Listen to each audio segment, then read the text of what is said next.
bias in college textbooks. Hillsdale College professor Berton Folsom speaks to the Conservative Student Conference of the Young Americas Foundation. This is about 60 minutes. Well, it is a pleasure and honor to reintroduce a distinguished author and professor who keeps coming back, literally. In fact, he's been a lecturer at this National Conservative Student Conference for more than 25 years. This is nothing but a testament to the enthusiasm he elicits from the students when he speaks, making him a clear favorite. Taking us into history, into the lives of some of the extraordinary Americans that made this country great, Dr. Berton Folsom shares facts and stories not typically heard in the average American classroom. His extraordinary teachings are heard throughout Hillsdale College halls in Michigan, where he currently is a professor. Dr. Folsom has written numerous books, including The Myth of the Robber Barons, originally published by Young America's Foundation, Urban Capitalists, highlighting entrepreneurs in Pennsylvania, and Empire Builders, discussing entrepreneurs in Michigan who helped make America great. It truly is a shame that Dr. Folsom can't be broadcast in every classroom in America, but we are deeply grateful for his more than 25-year service to America's youth. Today, we're in for a real treat as he highlights the bias found in many of today's high school and college textbooks. Ladies and gentlemen, Dr. Berton Folsom.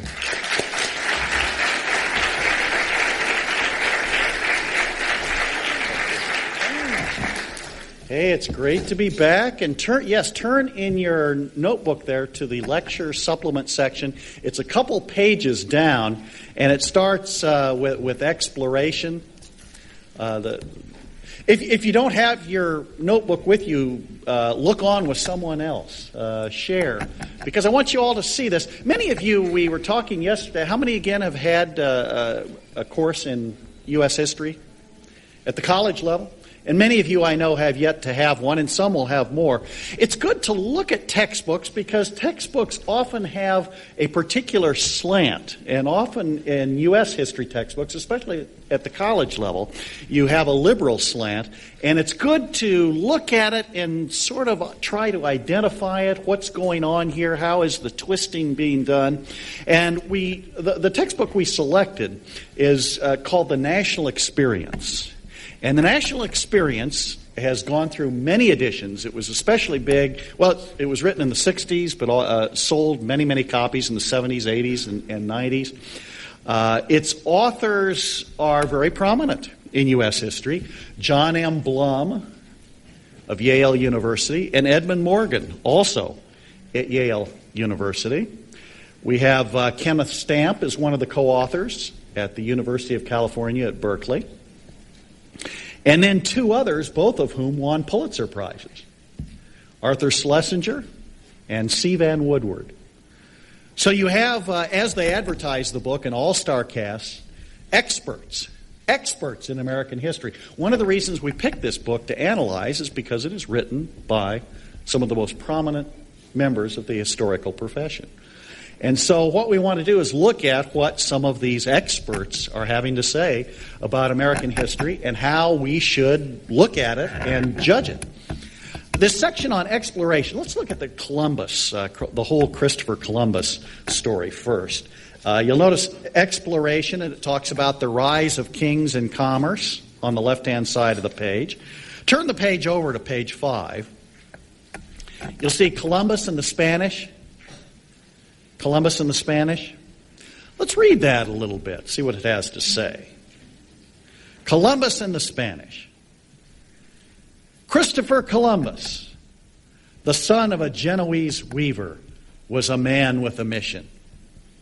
He wanted to reach the Orient by sailing west. Well, there you have it. It starts out, Columbus, a man with a mission. He wants to reach the Orient by sailing west. So he's a man who's guided, I guess, by the sense of discovery and mystery out there. That's his mission. Christopher Columbus, a man with a mission. He wanted to reach the Orient by sailing west. Now, right away, the textbook authors want you to know that Columbus, he's just a kind of someone not very prominent, but he's a man with a mission trying to reach the Orient by sailing west. Certainly not an expert. But someone who wanted to reach the Orient by sailing west. And he was convinced that the distance was no more than about 4,000 miles. Columbus was wrong.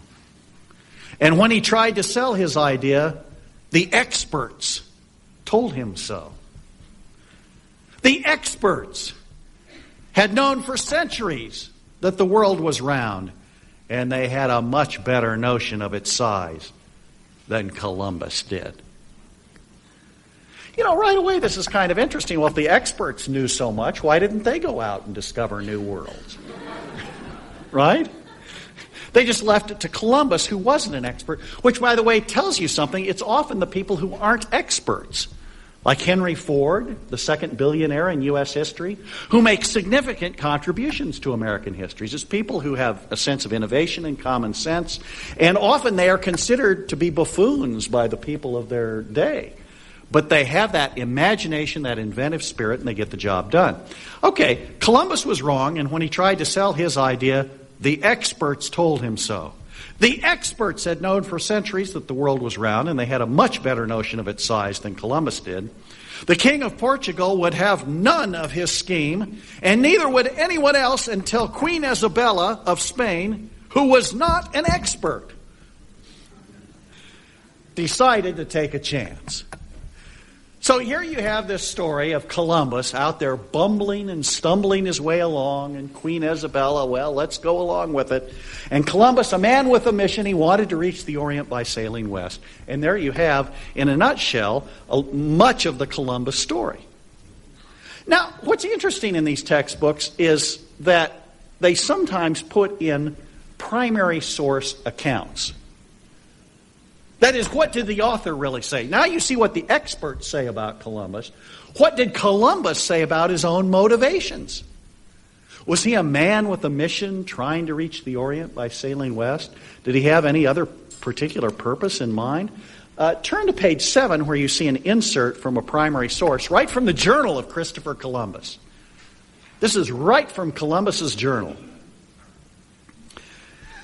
In fact, notice that it says from the Journal of Christopher Columbus. Look about 6 or so lines from the bottom of that second paragraph where it says you see the right side where it says, "And I say that," in the second paragraph there. He talks about his motive here. "And I say that your highnesses must not allow any stranger except Catholic Christians to trade here or set foot here, for this was the Alpha and Omega." In other words, beginning and end, the Greek, the beginning, the end, the ultimate, the purpose. This was the Alpha and Omega of the enterprise, that it should be for the increase and glory of the Christian religion, and that no one should come to these parts who was not a good Christian. Well, now, certainly we can say that Columbus was not very politically correct, can't we? I mean, what a narrow-minded person only wants Christians to be involved with this, and that Christianity is the purpose of it all. But if we look at the historical context, that's exactly what it was. Columbus didn't get his funding until the Muslims were driven out of Spain in 1492. That's why the year was 1492, because it took the Spanish. They had to unite Castile and Aragon, and the Muslims had had a presence there in Granada for about 700 years. And they finally got rid of them, and they thought, hey, let's give glory to God. And Columbus was right there. He said, I can help. Christopher, my name Christopher means Christ bearer. I believe I have a mission to deliver information on Christianity to people in the world who haven't heard it before, to spread the gospel. Columbus was very knowledgeable about sailing, but his goal, he says here, the Alpha and Omega, was to spread the Christian religion. That's kind of interesting because right away, always look for the primary sources. The author may be trying to say, well, here's what you ought to think about Columbus, but look to see, well, what does Columbus say about his motives and his purpose? Very interesting. He says, my motive was Christianity. Think of that a minute. Why do you suppose that our authors might not want to mention something like that. That never receives a mention in the text. Anybody have a thought? Go ahead, in the yellow shirt. Go ahead, behind the microphone there. Do you have a thought on that? Because they don't want the truth. Okay, why not? Because then they'll make them look bad. Yeah, you may have something there.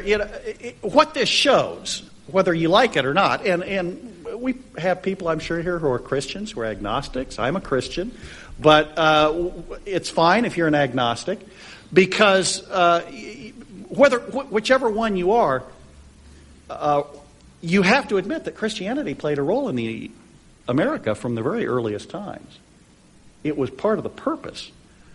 So in other words, when we look at the origins of this country, Christianity, whether you like it or not, has been an important part of American history right from the beginning. It hasn't always been a pleasant history. Not everything that Christians who came over here did were things that we could be proud of, but nonetheless the motives, at our best, the motive was to spread the gospel, to spread the Christian message to a part of the world that hadn't heard it before. And there we get Columbus's motive, and that's there from the beginning. So Columbus was a man with a mission, but it was to spread the Christian gospel. Well, you get into other parts of the book here and you say, well, gosh, can you just ignore Christianity and just kind of cut it out? Well, you look at a part like where you can't cut it out. And then what does the textbook say? And I'm thinking here in particular about the Great Awakening, which occurred in the 1740s. You can't cut Christianity out of the Great Awakening because Christianity was the Great Awakening.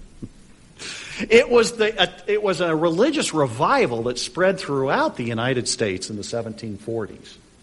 Massive numbers of people converting to Christianity. And the leader in this revival was a man named George Whitefield. He spoke to thousands and thousands of people. In fact, he was such a powerful and dynamic speaker that he could reach, according to no less than Ben Franklin, who did the measurements and the scientific study of Whitefield's voice and how far it could reach. Franklin concluded it reached many thousands of people, that his voice was so strong. Now, of course, he's speaking down a valley. He can get better acoustics, but nonetheless, it's pretty impressive to be able to reach thousands of people, and that's what Whitefield did. He preached sermons all over the future United States. Let's look at, turn the page there to, do you see George Whitefield in the Great Awakening? Whitefield's picture is on the bottom right. It's called The Great Awakening. Turn the page to page 77. And there you see the primary source again. Why don't we start this time with the primary source? Let's see what somebody says who was in a George Whitefield revival. Let's see what somebody says. Whitefield, by the way, came over here from England. He was an English migrant to the United States. He died over here in 1770. But he preached sometimes 3 and 4 times a week throughout the decades of the 1740s, 1750s, and 1760s. Was over here a lot in America and was very popular in spreading revival throughout the United States. He helped start an orphanage in Georgia. He did a lot of different things in this country. He was really a missionary to the United States is what he was. Here's a guy, Nathan Cole, page 77. And you look about 10 lines up from the bottom there. Nathan Cole's Spiritual Travels. About 10 lines up. Do you see that where it says 3,000 or 4,000 people? By the way, that's not bad, speaking to 3,000 or 4,000 people. I need amplification for my voice to speak to 200. Whitefield can do it in the pre-microphone era to 4,000 is pretty. 3,000 or 4,000 is pretty impressive. So he's speaking here. This is Nathan Cole. He wrote about it. Somebody who was in a Whitefield meeting is writing about this religious revival, and he says this. You see that 3,000 or 4,000 people assembled together. When I saw Mr. Whitefield come upon the scaffold, he looked almost angelical. Wow. Young, slim, slender youth before some thousands of people, with a bold, undaunted countenance, and my hearing how God was with him. Everywhere as he came along, it solemnized my mind and put me in a trembling fear before he began to preach. For he looked as if he was clothed with authority from the great God, and a sweet, solemn solemnity. It's not only alliterative, but it's rather descriptive. A sweet, solemn solemnity was on his brow, and my hearing him preach gave me a heart wound. By God's blessing, my old foundation was broken up, and I saw that my righteousness would not save me. There you have someone who was in a revival. He wrote about it, and his account is recorded in the textbook. Well, let's see what our experts say about Whitefield. Turn back to the Great Awakening. See what the historians say. Let me just read through this here. The Great Awakening. You see the picture of George Whitefield at the bottom of the page? In the 1740s, the number of religious groups was expanded by a rash of schisms that followed a religious revival. The Great Awakening was touched off in 1740 by a traveling English preacher who combined Calvinism and showmanship. George Whitefield, only 27 at the time. Actually, he was born in 1714, so he would have been 26 at the time, but what's a year among experts? George Whitefield, only 27 at the time, was no theologian. But he had perfected a technique of preaching that brought remarkable results. He frightened his audience by depicting in vivid detail the pain awaiting sinners in hell. He dramatized the scene for them, playing all parts himself. Now he was an angry God, booming out fearful judgments. Now a damned soul weeping in anguish. He strained to bring his audience to the point of hysterical despair. He wanted them to writhe in agony. For he had found that through conviction of their own sinfulness, helplessness, and utter dependence on Christ for salvation was usually followed by, quote, conversion, end quote. The feeling that they actually had been saved. As Whitefield journeyed from the Carolinas to New England, preaching indoors and out, Sundays and weekdays, he wrought conversions by the hundreds among young and old, rich and poor, educated and ignorant. By the way, that concession right there is kind of interesting, isn't it? If this was all a big show, how come the educated were converting? I wonder if there is something more to this. See, sometimes as you read the textbook, internally you can begin to ask questions and say, if the issue comes up in class, my goodness, if this was all a big show, I mean, the first point is, why was Nathan Cole on the other page, the guy who was actually there, talking about a sweet, solemn solemnity? And these people, goodness, they say he wanted them to writhe in agony. Goodness. And what about this? Educated, rich and poor, educated. It seems to me as though this revival and this salvation was spreading far and wide, almost like it was in the New Testament. So these are the sorts of questions you can begin to ask, but one thing to be sure, Christianity often gets a very negative treatment in your textbooks. And be ready for that in your U.S. history textbooks. Christianity, it was ignored in the case of Columbus. It was, well, let's just say ridiculed a little bit in the case of Whitefield. That's kind of a common way, not always, but a typical way that a U.S. history textbook will handle Christianity. Well, let's turn to the economics for a minute. How about industrialization? We were talking yesterday about the rise of the United States from being a second-rate power at the time of the Civil War. Within a generation, that great generation, maybe the greatest generation, moving America into first place in the industrial world. How is that going to be treated? Page 463. What do you think of the title of that chapter?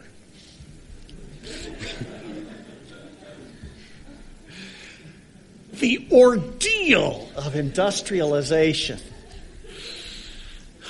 The ordeal of victory, of total triumph. This would be as if we titled, pro football article, "The Ordeal of the New England Patriots," as they strive to win 4 out of 5 Super Bowls. Well, yes, it is in a way, I guess. I mean, the training and the hard work and the investment and the risk, all of that is sort of an ordeal. But if you look at the end results, it was an incredible triumph. In fact, let's turn the page to page 464. Do you see that section where it talks about the railroad empire? Look at that paragraph before. This is under the ordeal of industrialization. Let's just read that paragraph. Right up 464, right before that big head where it says the railroad empire on the left-hand side of the page. Size and numbers, rate of population increase did count heavily in the gross national product and sheer volume of manufactured goods. And the United States looked better in comparative growth on those terms. Okay, here we go. In 1860, the United States was a second-rate industrial country, lagging behind the United Kingdom and perhaps France and Germany. But by 1890, the United States had stepped into first place, and the value of its manufactured goods almost equaled the combined production of all 3 former leaders. Oh, those robber barons. Between the eve of the Civil War and the First World War, American manufacturing production multiplied 12 times over. The growth of national product in those years was consistently higher than that of any other technologically advanced nation. I couldn't improve upon those words. That's a description of what happened. In sheer size, there was surely something heroic about the scale, if nothing else. Well, there you go. It's an opportunity as you read through the textbook to say, hey, wasn't this a pretty good period? Look at all of this growth that we had, this economic growth as the United States moves into first place. We became an industrial leader during these years. And those who were interested in doing so by free enterprise primarily, I'm speaking of Rockefeller and Carnegie, as opposed to Henry Villard and Edward Collins, some of the others that we were talking about yesterday, really did make a difference. Those who wanted the subsidies are kind of more our robber baron types, and I get to that in my book, The Myth of the Robber Barons.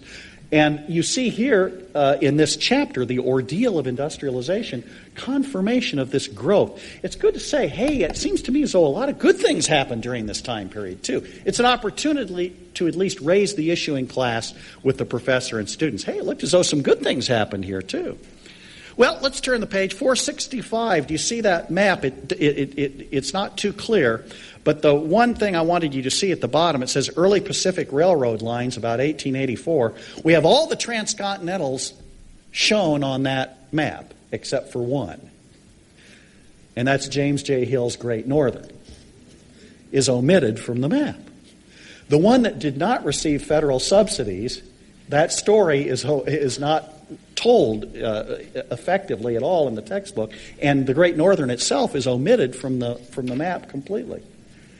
So this raises a point. In other words, we can't really arrive at reasoned conclusions unless we have a lot of relevant facts, and sometimes those relevant facts are not presented. Well, we go to, we had a free enterprise president in the late 1800s, and that was Grover Cleveland, and he's talked about on page 517. And so it might be interesting, well, what do they say about a free enterprise president? By the way, Grover Cleveland, to put him in perspective, he would, when a bill came before him to sign or veto, he would insist, you better show me whether this is in the Constitution. If I can't find some place that you can pull out of the Constitution to show me that this is justified, it's automatic veto. Now, I may veto it anyway, even if you can find some place. It still may be a bad bill, even though it's constitutional, right? But I say it's automatic veto if you can't show me someplace in the Constitution to validate what you're proposing. He had 414 vetoes. He's the 22nd president. He had 414 vetoes. The previous 21 presidents before him had 206 vetoes. He's the 22nd president. He had more than twice as many vetoes as the first 21 presidents combined. Now, that is someone who knew what he wanted and was firm in his convictions, if nothing else. I mean, people disagreed with him and said, oh, he should have signed these bills. Sure, he had that, but the point is, there was a man who knew what he wanted and was determined to fight to get it. Now, let's look at page 517. Cleveland in command is at the bottom of the right-hand column. Let's look at the opening line. No one could be sure of the new president's views on any of several leading issues, but everyone could be sure he was a conservative. Now, that's a very interesting statement because of the implications of it, I think. No one could be sure of the new president's views on any. I mean, of course, later with 414 vetoes, if they didn't know it then, they found it out. No one could be sure of the new president's views on any of several leading issues, but everyone could be sure he was a conservative. That's a very revealing comment not only on Cleveland, but what is a conservative. If nobody could be sure of his views on anything, how did they know he was a conservative? Well, let's look at this. Turn the page. Sometimes pictures and captions help us understand where a textbook author is coming from. Do you like that caption on page 518?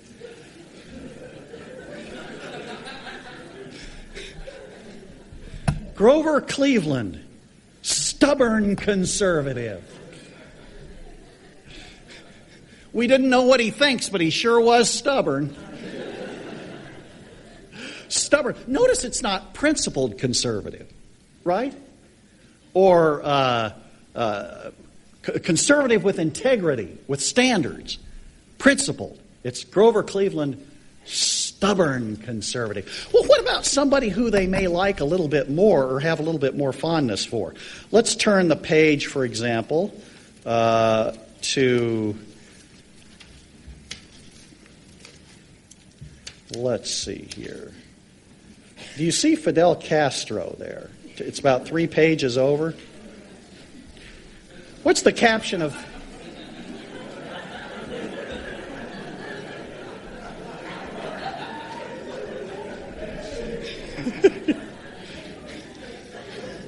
Fidel Castro, romantic Marxist.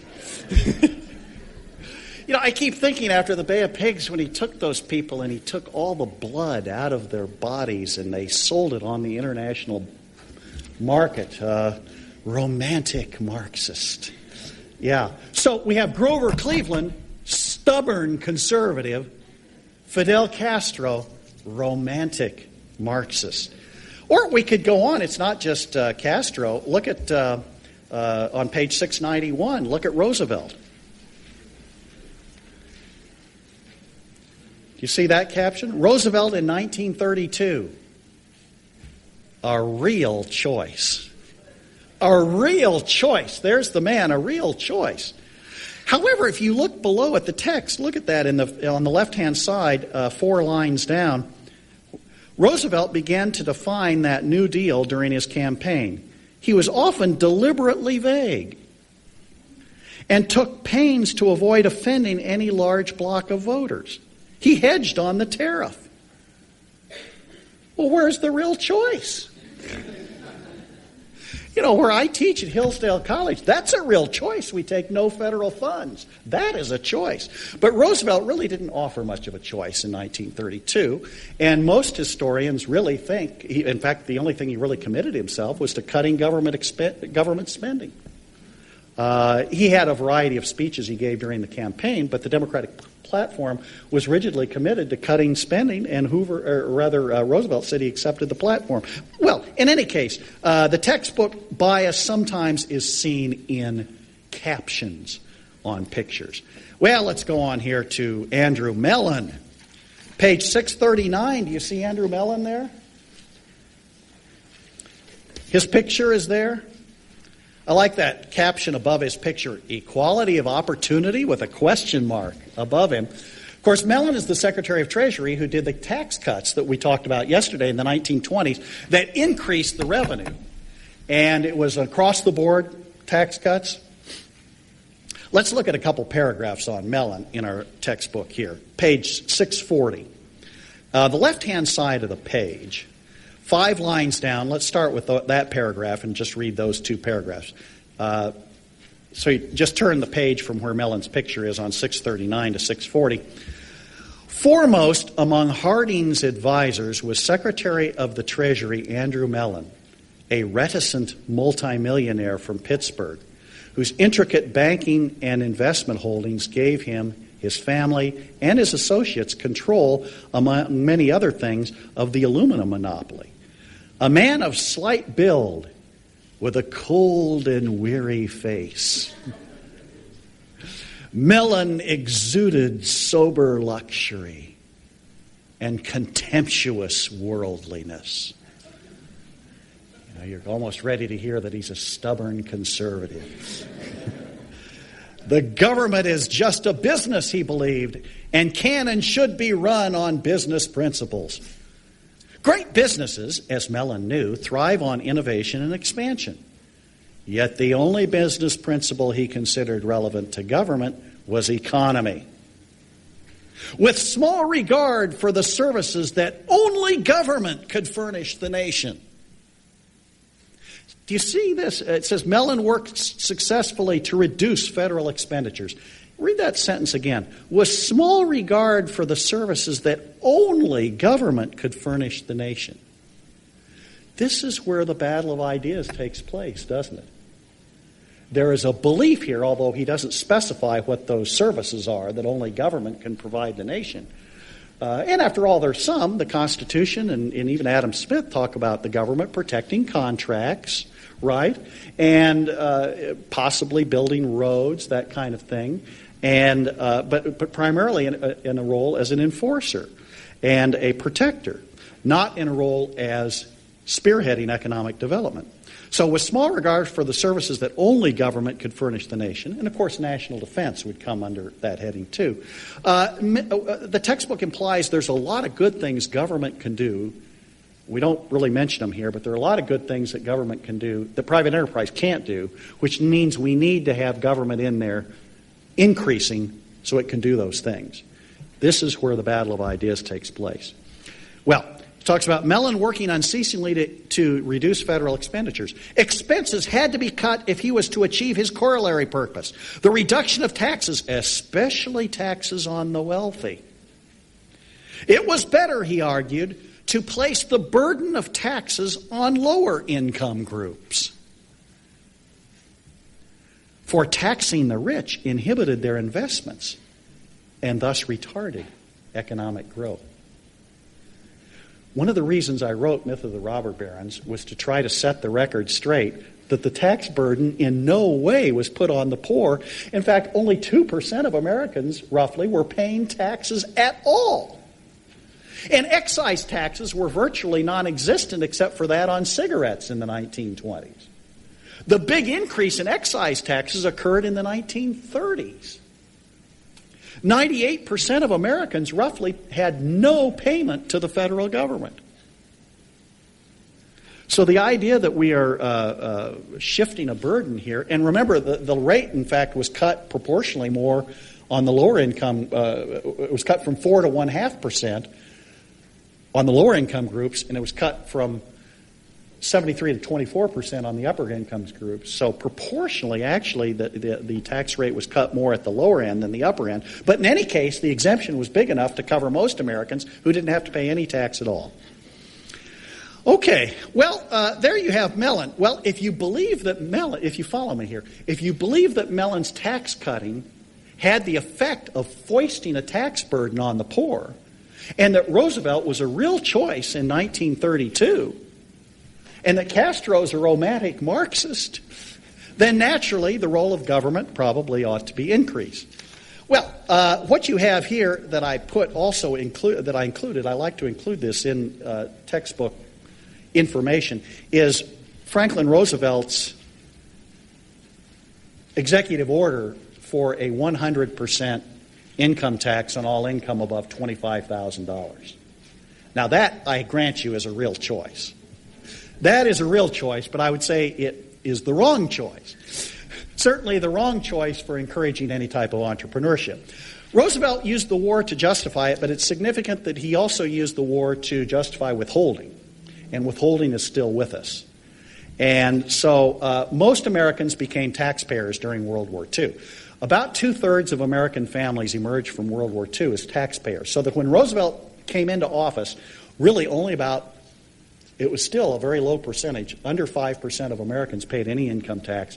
By the time we get through with Roosevelt's administration in World War II, about 2/3 of Americans were paying some income tax. So shifting the tax burden to the middle and lower groups occurred not during Mellon's years as Secretary of Treasury, during Coolidge, but during the Roosevelt administration.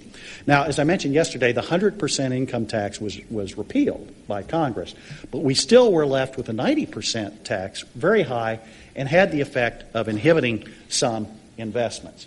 Well, let me just close. I have the tax chart here from the Bureau of Census that you might want to look at. It's useful in class if you find, because there you get to see, under income tax, the amount of increase in revenue in the late 20s and then how it decreased when the tax rate went up in the 30s.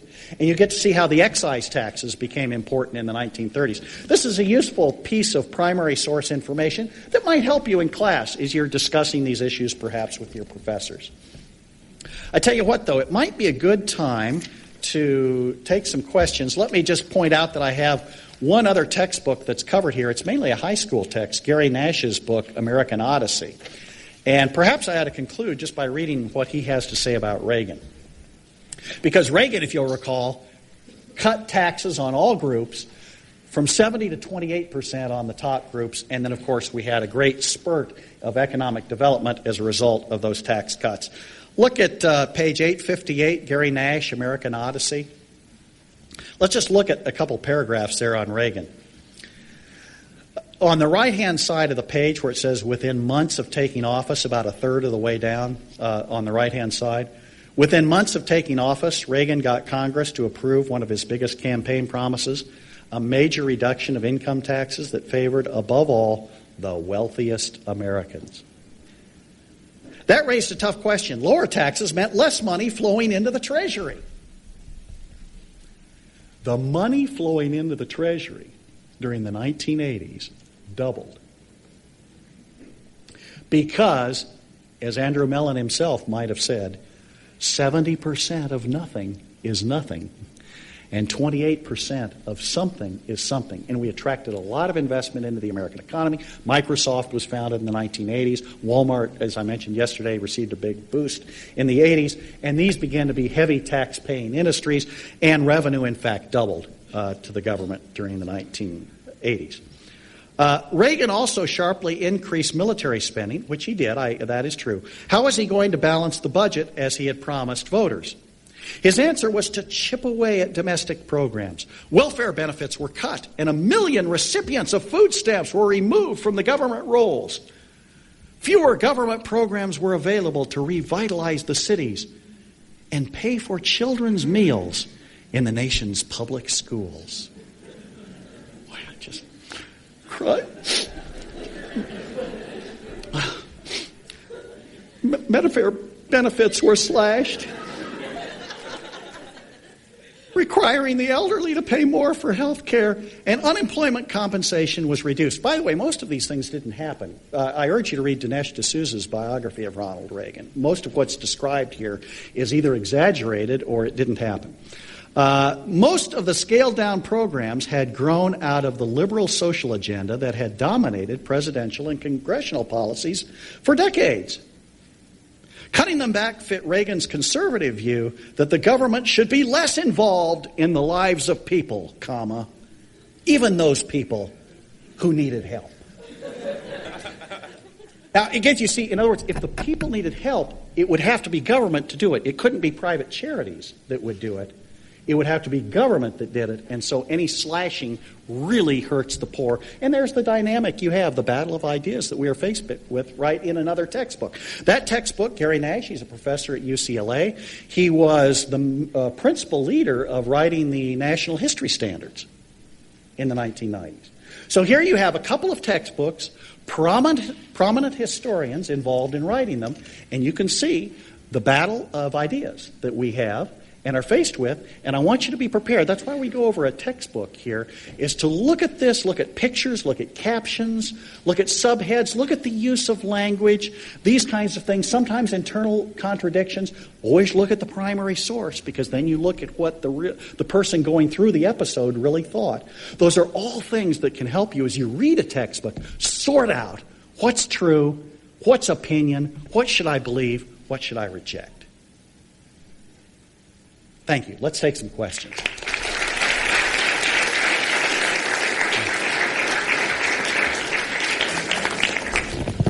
Yes, be sure to give your name and your school. Katie Olmstead, Canisius College. As a future social studies teacher, I find that my chosen career is in conflict with my conservative values. As we know, most educators lead to the left. So I would appreciate any suggestions that you can help me to best incorporate my conservative values in my classroom without losing my job. Well, I'll tell you, I think that most of what I said here today about Columbus, about Whitefield, all of this is perfect. That's at the Christian end. And then, of course, what I said about economic development, all of that is perfectly proper for the classroom.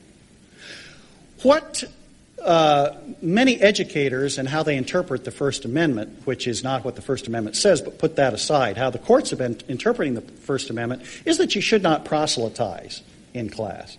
Well, by simply saying, hey, Columbus was motivated by Christian ideas, let's read a passage from his journal. Whitefield had a great impact on America, let's read from someone who was there. That is simply presenting historical information. Likewise with economic development, presenting what the entrepreneurs accomplished, presenting what the impact of tax cuts were, that is simply a description, a historical description of what happened. I don't see anything inconsistent with presenting a historical description of what happened if you have conservative ideas for being a teacher in the classroom and talking about those ideas. Thank you. Sure. My name is Darren Schimmer, and I'm from the University of California, Riverside. Okay, Darren. And I've noticed this trend, and it seems to be starting earlier, even in elementary school books, where the focus is mainly on just admitting how woeful we should be about our history and slavery and these things. How can we start to influence elementary school textbooks, and how can parents have a role in seeing what their kids are learned so we can find out how to best share the promise of Reagan's farewell address to spread American principles in every student around the nation? Sure. This is important, and your idea, Darren, of elementary school textbooks is very important also. It's an interesting issue. We need to get people who have free market ideas, Christian ideals, to think, what is it that's useful to teach Christians? What can or students rather, who are at elementary age, what is best to teach them? What things to emphasize? A lot of times, things in McGuffey's Reader back in the past have value. We may be able to take some things out of that and use some of that material. A lot of the old teaching on Washington, even though some of it was a little bit exaggerated, like the idea of chopping down the cherry tree, we have no real evidence that really happened. It was in Parson Weems' history of Washington. But nonetheless, what is true about Washington is he was a great man of character and a man of principle.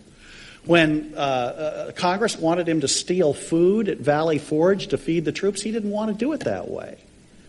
When there were people who didn't want to pay back our national debt for fighting the Revolutionary War, Washington thought it was important to do that. He and his Secretary of Treasury, Alexander Hamilton, thought we have to do that to maintain national credibility. So I think emphasize for those younger kids character, integrity, doing the right thing. Those are important things to emphasize, and we need some work doing that. I'm hoping that that comes out of the homeschool movement, that we begin to get some textbooks written that are going to be adopted on a wide scale, and that the homeschool movement may be the place where that can begin. Thank you. Sure. Yes, go ahead. Jeff Scott, Mercer University. Sure, Jeff. The very first assignment in my high school American history class was a chapter from Zen, which we all know not to trust, about the savagery, and it basically described it as genocide of Christopher Columbus. Now, we all know that that's bogus, but how do we fight that in our classrooms, and how do we get rid of Zen completely? Well, I think in a battle of ideas, the best thing is to show that those ideas are not good ideas. For example, we have a textbook out that is much better than Zen's textbook. It's written by Larry Schweikert and Michael Allen. And it just was published this year, called A Patriot's History of the United States. It's an excellent textbook on the issue of Columbus. Excellent, balanced way of looking at that issue. Sure, there were some problems that the Spanish created coming over here, and there was the missionary zeal that also came over here. Putting that into the proper historical perspective is something that the Schweikert textbook does excellently all the way through. In other words, more and more we are getting better material to work with, and the Schweikert textbook is an excellent antidote to the Zen textbook. If your professor has you reading Howard Zinn's History of the American People, I would quickly get a copy of Schweikert and Allen's book, because that's an excellent book to offset alongside of Zinn. Thanks, sir. Sure. Hi, I'm Shelley Stewart from the University of Missouri St. Louis. Sure, I attended a public high school. Actually, my entire education has been public up to this point, and I feel like I've been very let down by my education in the area of history. And I'm finding as I get older that all of my disinterest in history stemmed from how it was presented. I was just curious if you have any advice or recommended reading for somebody that is trying to balance out their education in history. Right. There's several. I mentioned the Schweikert book is a good book. We have on FDR Jim Powell's book, FDR's Folly. Excellent. I like Gary Dean Best's book, Pride, Prejudice, and Politics. Gary Dean Best, I think, is the finest historian writing on the New Deal today. So we have some work that is out there. And as far as the Columbus story goes, one book that's taught from a very Christian perspective, which I like, is Peter Marshall and David Manuel's The Light and the Glory. Now, that's not a book you can use in the classroom, but it's a book that has some useful historical material in it that is worth reading. So we're getting more and more material out there, and I'd recommend those books. Thank you. Sure. Matt Turner from Missouri State University. Okay. I'm a history education major, and I had to take a historiography class last year.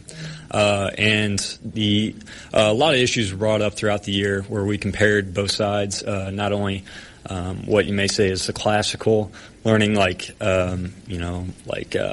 Lincoln freed the slaves, but we actually brought up at one point that exact topic, and people were saying that the Emancipation Proclamation didn't even do anything to help free the slaves, and I'm just sitting in the back of the classroom wondering, how do I speak up when the professor is just going along with that? So what would you give as advice about what we can do, when we're faced with professors to where we may not be able to speak our mind without us worrying about our grades?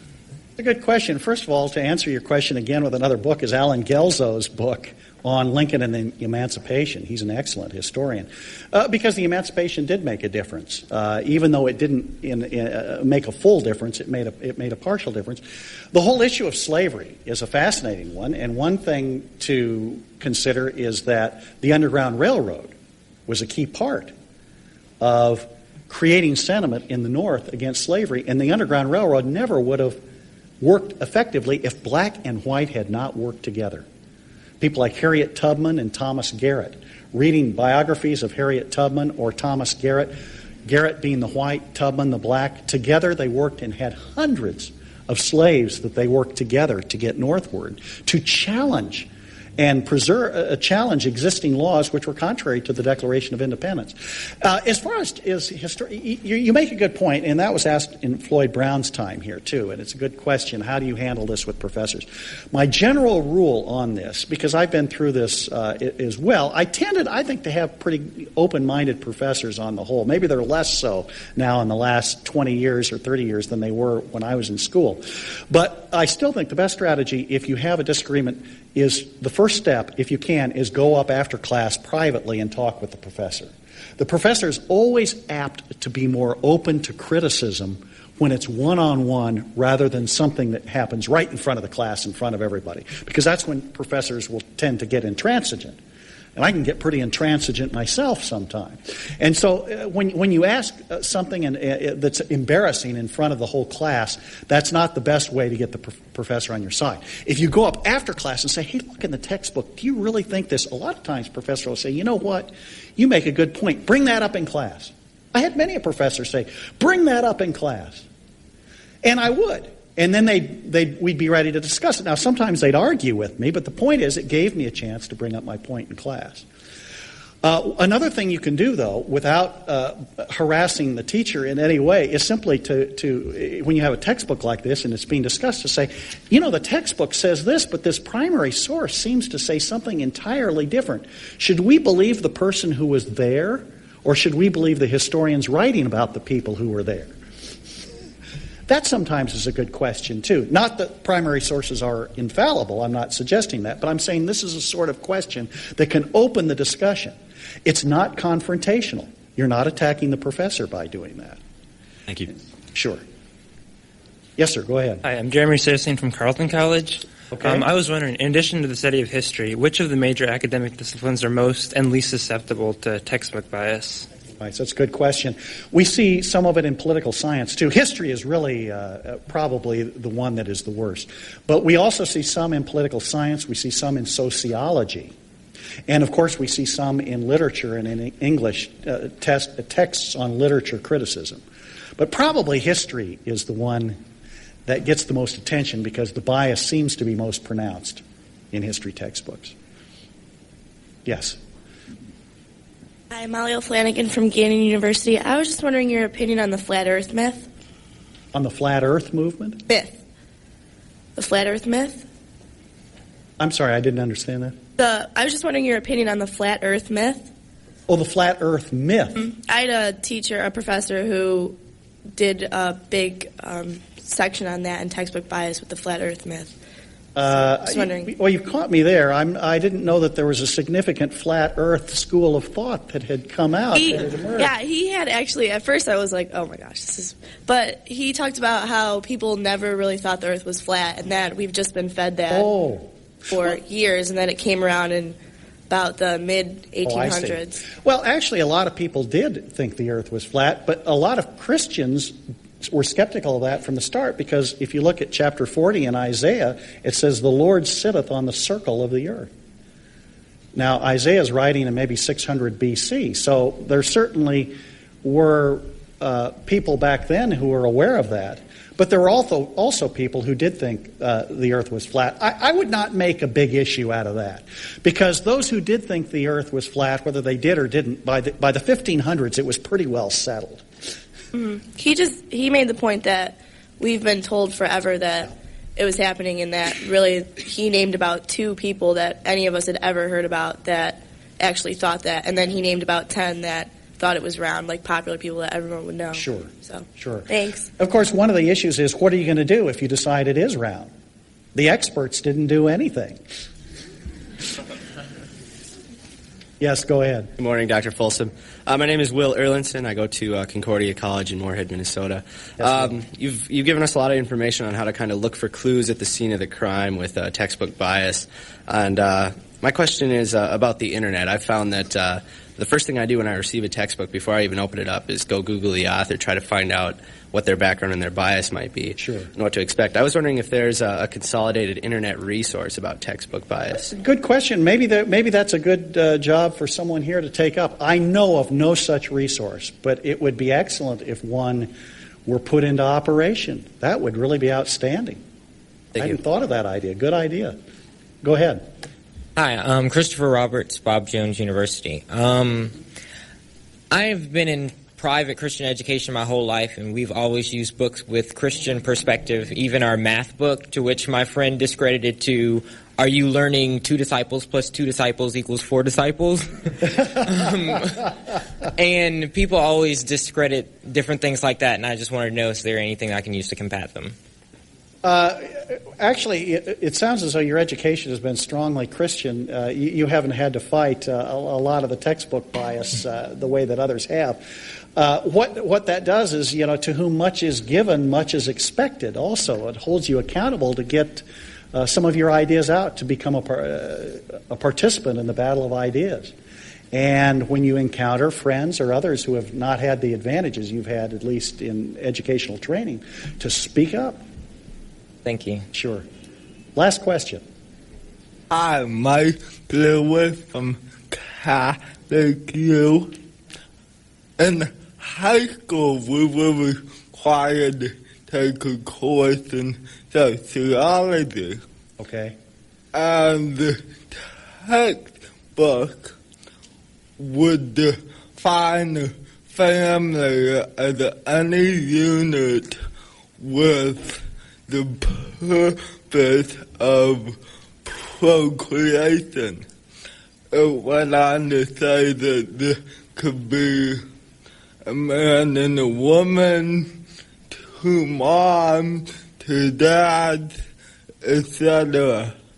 How would you confront the forcing of new age liberal values on, students? Of course, I was the only Catholic in the class, and I made a comment, and they all kind of looked at me as if, Sure. I think, sociology textbooks may have changed a lot, I'm sure, since I looked at my last one. And it was a book by Dennis Poplin, and the newer books, I'm sure, are much less willing to come down on the idea that a man and a woman, a husband and a wife, constitute a family. All I can say, again, historically, that's been the way it has been through history. Yeah. And I would simply say that the historical argument is valid as ever here, and that is the way that I think we ought to look at the family unit. Thank you. Sure. Thank you.